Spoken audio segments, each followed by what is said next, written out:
Don't look surprised. That's your car, Professor Drake. It's been somewhat altered for a purpose.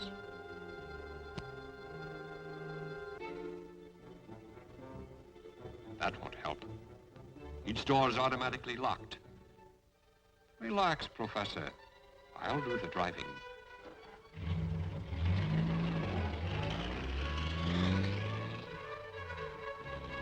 Your car is under my direct control. You can't see me, but I can see you from my remote point.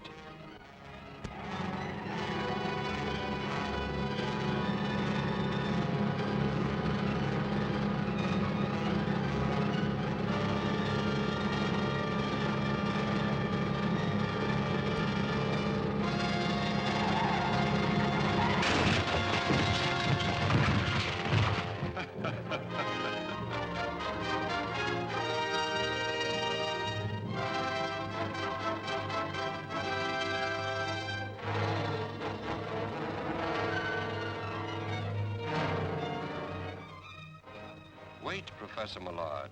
You've been working too hard. Life isn't worth it. Your life. Remember poor Professor Drake and Kenyon and Bennett? The papers said their deaths were accidental. But you didn't believe that, did you? You've begun to suspect more than is good for you. Or for me. Now we shall see what the papers say about your death. Nothing could be salvaged. Science Associates has had to start again from scratch. As you can see, Miss Thomas, we've set up a temporary laboratory here in the conference room. But what could have caused the disaster? An unavoidable accident. Unfortunately, no trace was found of Professor Millard, who was working in the building on a supersonic experimental test at the time. That is about all we can tell you. Can or dare? I've given you facts. You also gave me the facts on Professor Drake's death. As publicity director for Science Associates, you've done a good press job, Mr. Winslow, but aren't these accidents occurring rather frequently? This is a scientific experimental project. There is always an element of danger. As well as sabotage? Now you're being melodramatic. No, realistic. If any outside source is suspected of being behind these misfortunes, Science Data magazine would appreciate having that information. Spoken like a true reporter, Miss Thomas. But Science Associates is a too isolated and unpublicized project to attract sabotage. And Jeff King ought to know. As our rocket propulsion expert, he'd be among the first to come in contact with any outside interference. Well, perhaps some of your other members could give me additional information? Information is something we discuss in private sessions, Miss Thomas. However, I can supply names of those comprising our group.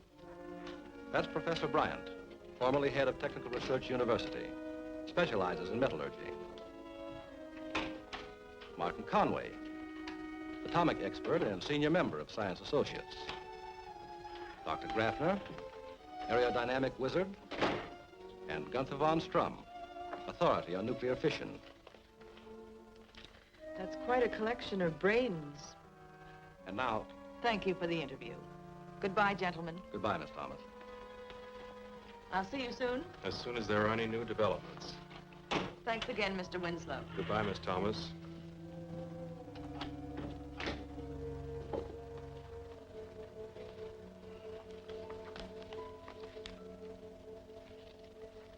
The meeting is called to order, gentlemen.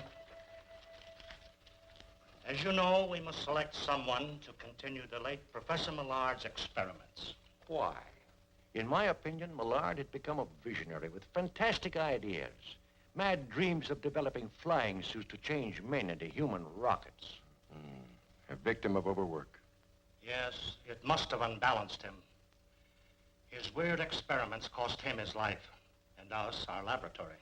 No, not so fast, gentlemen. There is a possibility that Professor Millard knew something about Drake's death, but he wasn't satisfied with the theory of accident, and neither am I. I agree. The day before that lab explosion, Professor Millard hinted that he was close to naming someone who calls himself Dr. Vulcan. Millard believed this person was guilty of stealing secrets from Science Associates and was responsible for Drake's death. Are you suggesting that one of us is a murderer? I'm merely repeating Professor Millard's words. You seem to be better informed than the rest of us, Jeff. Suppose you investigate the matter for us. In a special capacity. in order to protect our persons and our interests. Agreed, gentlemen? Yes. The new controlled rocket we'll soon be testing. It's part of our interest. Safeguarding that can be Jeff's first job. All right, gentlemen, I accept. I'll arrange for the secret transportation of the guided missile to the testing grounds. Well, if there's nothing more at the moment, I move that this session adjourn. Second. Meeting adjourned.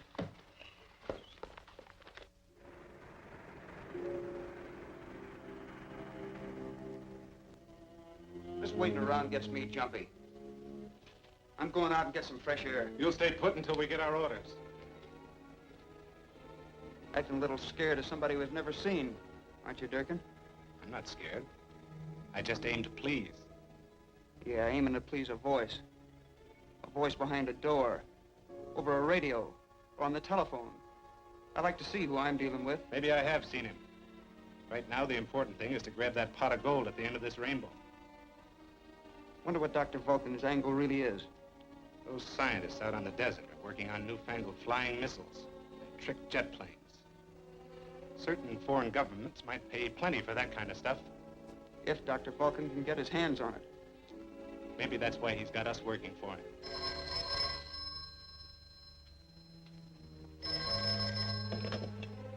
Durkin speaking. I have a job for you. Do you know Professor Jeffrey King when you see him? Sure. What about him? He has convinced science associates that Millard and Drake, at least, did not die because of accidents. You think he knows anything or just guessing? That's what I must find out. If he has any evidence against us, it's probably hidden in the conference room. Tonight, I want you to go there and search.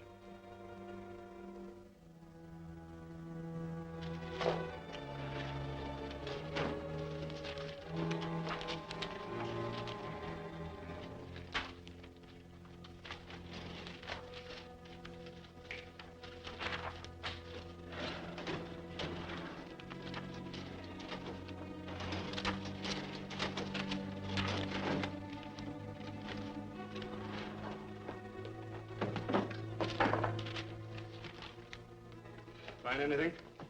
Sure, a mess of books and a lot of scientific hoopla. Nothing we can use. We ain't finished yet. We better be in case King shows up. Why worry about him? Those professor types are all brains and no brawn.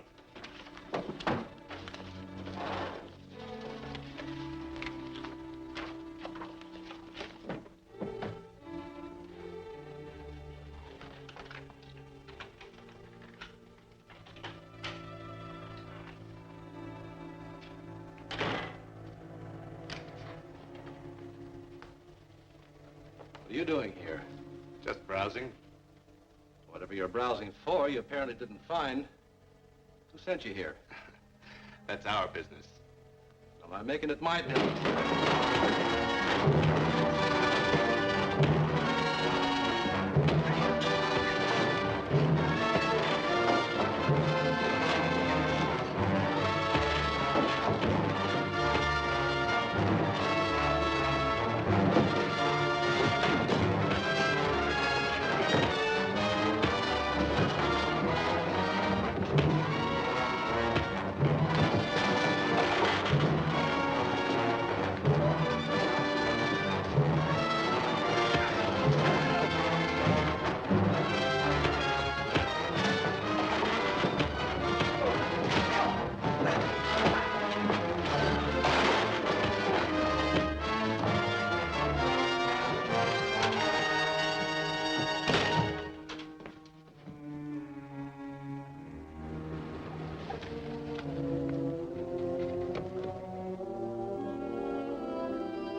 Professor Millard, Here I am, Jeff. what's the idea? Well, I heard someone coming, and I can't risk being discovered by uninvited guests. Oh, I see. By the way, I found a couple of uninvited guests last night in the conference room. Oh? Who were they? I don't know. But I think they were two of Vulcan's little helpers. From now on, that project will be guarded. So you've been singled out as Vulcan's next victim. Not necessarily. Vulcan may have believed we had some evidence against him and sent the men to look for it. I hope you're right. Jeff, I'm not going to stay here any longer. I'm sure I can unmask Dr. Vulcan if I go back to... Now, wait a minute, Professor. We've been all over that before. Vulcan nearly succeeded in killing you in that laboratory explosion, remember? Of course. It was only your quick thinking that saved me. Well, next time we may not be so lucky. If you want to live, Professor, for the time being, you'll have to remain dead. You're right. But there's so much work to do. Yes, and all the time, space, and equipment with which to do it. You're right. That reminds me.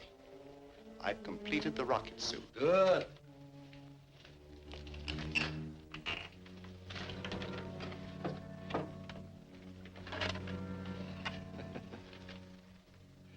Well, what's so amusing?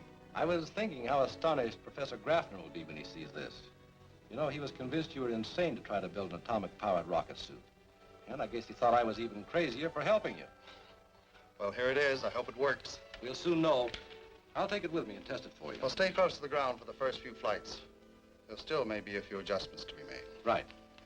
By the way, the professor's elected me to move the new rocket to the proving grounds for testing. Oh, well, be careful, Jeff.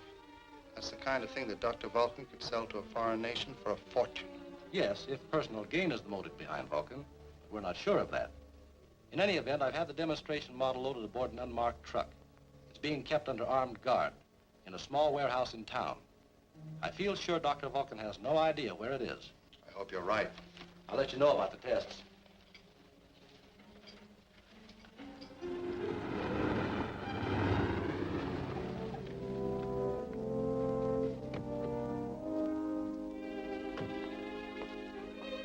How's everything? Just fine. Truck's ready and waiting for you. Good.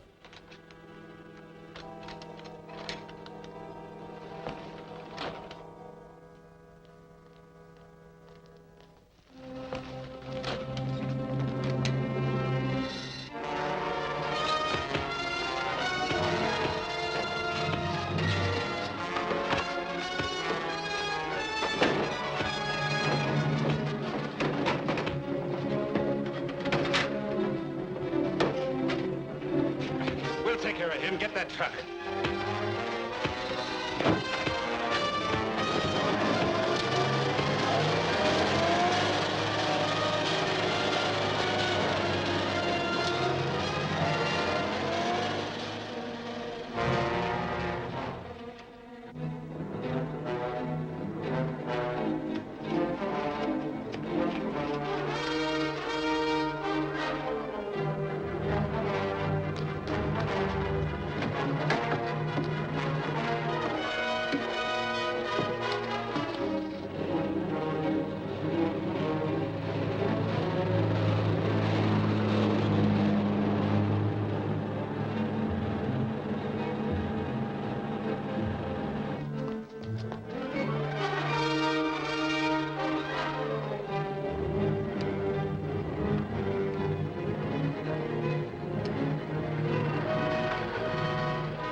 This is Jeff's car. Something must be wrong. Yes.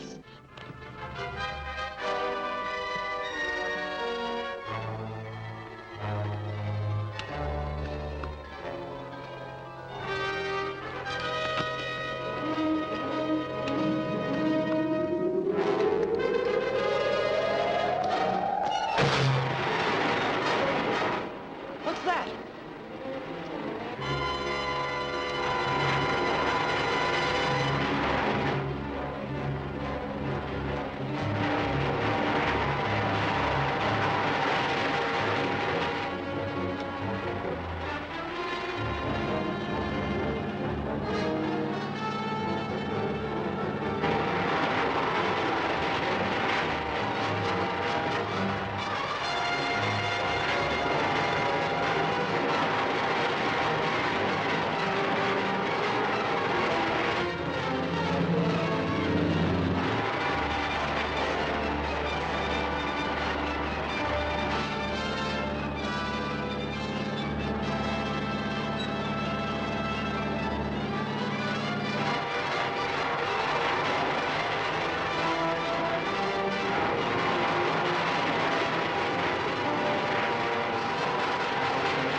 that torpedo lands in any populated area, you'll be guilty of mass murder.